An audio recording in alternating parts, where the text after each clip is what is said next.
آج میں آپ کے سامنے ثانی آدم حضرت نوح علی نبینا علیہ السلام کا واقعہ مختصر طور پر پیش کرنے کی سعادت حاصل کرتا ہوں۔ حضرت نوح علیہ السلام اللہ تبارک و تعالیٰ کے چوتھے نبی اور پہلے رسول ہیں۔ تفسیر ساوی میں ہے کہ آپ علیہ السلام نے 1240 سال عمر پائی، 950 برس آپ نے دین کی تبلیغ کی۔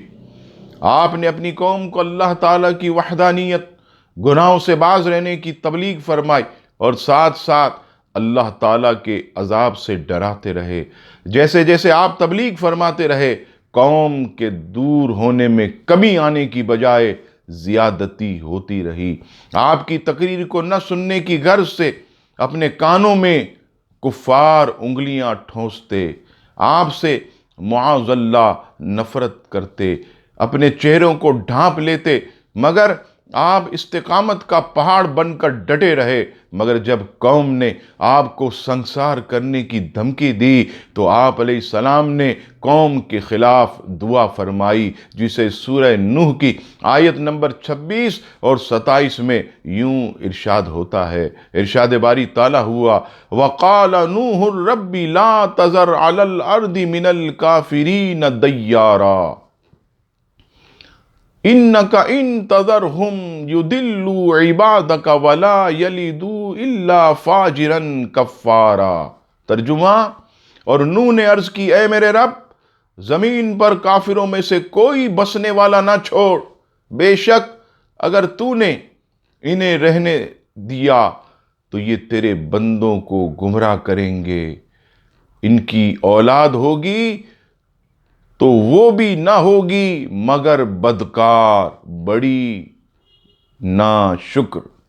بالآخر رب تعالیٰ نے فرمایا کہ تمہاری قوم کو غرق کر دیا جائے گا۔ تم اپنے اور ایمان والوں کو لے کر بچاؤ کے لیے کشتی تیار کرو۔ چنانچہ حضرت نوح علیہ السلام نے 3 منزلہ کشتی جو ہے وہ تیار کی، اور پہلی منزل پر وحشی جانور، درندے اور حشرات الارض یعنی کیڑے مکوڑے تھے۔ درمیانی حصے میں پالتو جانور اور چوپائے وغیرہ تھے، اور سب سے اوپر والی منزل میں حضرت نوح علیہ السلام اور ان کے ساتھ ایمان لانے والے، جن کی تعداد کم و بیش 80، اور تفسیر کبیر کے مطابق فرمایا کہ سارا زاد راہ اور کھانے پینے کی اشیاء اس میں رکھی گئی۔ رب تعالیٰ نے ایک تنور کی نشانی فرمائی کہ فرمایا، اے نوح، اس تنور سے جب پانی نکلنا شروع ہو جائے تو سمجھ جاؤ کہ اب طوفان آ رہا، اور اس وقت تم لوگ کشتی میں سوار ہو جانا۔ آپ اور آپ کے ساتھی کشتی میں سوار ہو گئے۔ کشتی 10 رجب المرجب کو چلی۔ طوفان کا یہ عالم تھا کہ ہر طرف سے پانی اٹھنے لگا۔ موجیں جب اٹھتی تو بہت بڑے بڑے بلند پہاڑوں کی طرح نظر آتی۔ کائنات کا کوئی کافر زندہ نہ بچا، سب ہلاک و برباد ہو گئے، مگر کشتی کو آنچ نہ آئی۔ 6 ماہ مسلسل کشتی نوح طوفان میں رہی۔ بالآخر 10 محرم الحرام کو جودی پہاڑ پر لنگر انداز ہوئی۔ کشتی والوں نے شکرانے میں 10 محرم الحرام کا روزہ رکھا۔